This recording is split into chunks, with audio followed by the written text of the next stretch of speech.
Hello বন্ধুরা, চলে আসলাম আজকে নতুন একটা ভিডিও নিয়ে। এই ঝুড়িতে আমি নতুনত্ব একটা জিনিস আমি বসাবো ফার্স্ট টাইম, তাই তোমাদের একটু এই বিষয়টা শেয়ার করে নিলাম। এখন মাটিটাকে আমি তৈরি করে নেব। মাটিটা তৈরি করার জন্য এর মধ্যে বালি ও কাউ কম্পোস্ট মিশানো রয়েছে।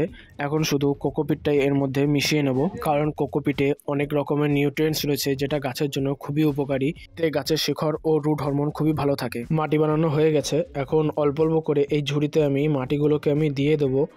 সেম রকমভাবে আমি এই নীল ঝুড়িটাতেও আমি মাটি অল্প অল্প করে আমি দিয়ে দিচ্ছি। ঝুড়িতে মাটি দেওয়া হয়ে গেছে, এখন আমি ঝুড়িটাকে নিয়ে যাব। দেখতে পাচ্ছ তোমরা সবাই, এই হচ্ছে সেই জিনিসটি। এটি হচ্ছে ধনেপাতার বীজ। এটাকে আমি 2 ঘন্টা ভিজিয়ে রেখেছিলাম যাতে খুবই দ্রুত এই বীজ থেকে শিকড় বের হয়। এবার এই বীজগুলোকে আমি ছড়িয়ে দেবো। দেখতে পাচ্ছ তোমরা সবাই। এবার সেম রকমভাবে এইটাতেও আমি ছড়িয়ে দিচ্ছি। বীজগুলোকে আমি সবকটাতে আমি ছড়িয়ে দিয়েছি, দেখতেই পাচ্ছ।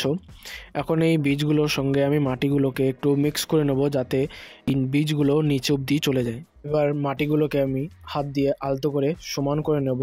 সেম রকমভাবে আমি এটাতেও আমি করে নিচ্ছি। তারপর এই 1 মগ জলে অল্প একটু হিউমিক অ্যাসিড আমি মিক্স করে নেব।